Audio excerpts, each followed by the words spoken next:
Hello everyone, বহুত ধুনীয়া এটা কোৱেশ্চন আছে। দেখিলে বহুত সহজ যেন লাগিলেও কিছুমান চিলি মিষ্টেক হৈ যোৱা সম্ভাৱনা থাকে যদিও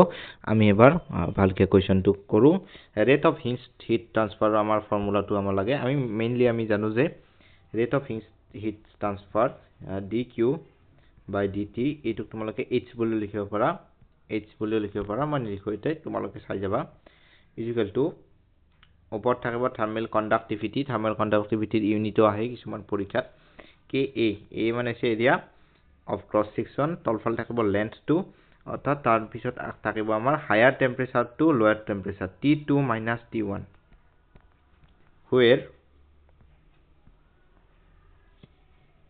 where তোমালোকে এতে চাবা T2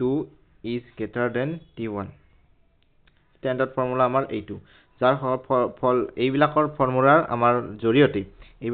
জৰিয়তে আমি ধৰা এনেকুৱা এডাল ৰড আছে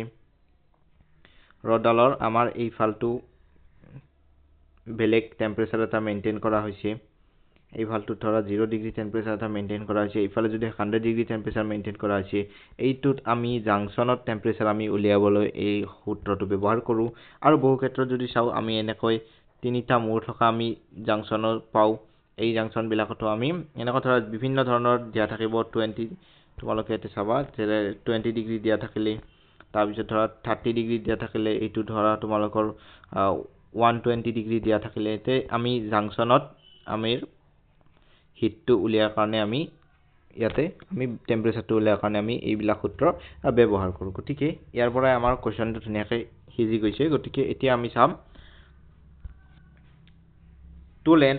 two end of a rod L and uniform cross section area A are kept to temperature T1 and T2 ইয়াতে খেলটো আছে যে T1 is greater than T2 অৰ্থাৎ ফৰ্মুলাটো T1 minus T2 আহিব লাগিব অৰ্থাৎ T1 minus T2 আছে আটাইখিনি যে ৰেট অফ হিট ট্ৰান্সফাৰ এইটো আমি যদি চাও dq by dt এৰিয়াটো তলফালে নাহিব এইটো ফুল এৰিয়াটো তলফালে নাহে এইটোটো অসম্ভৱ গতিকে 4 নম্বৰটো শুদ্ধ T1 minus T2 এইটো শুদ্ধ হ'ব আমাৰ গতিকে option number 4 is the correct choice for the given question answer হৈ যাব আমাৰ এতে 4 2 thank you so much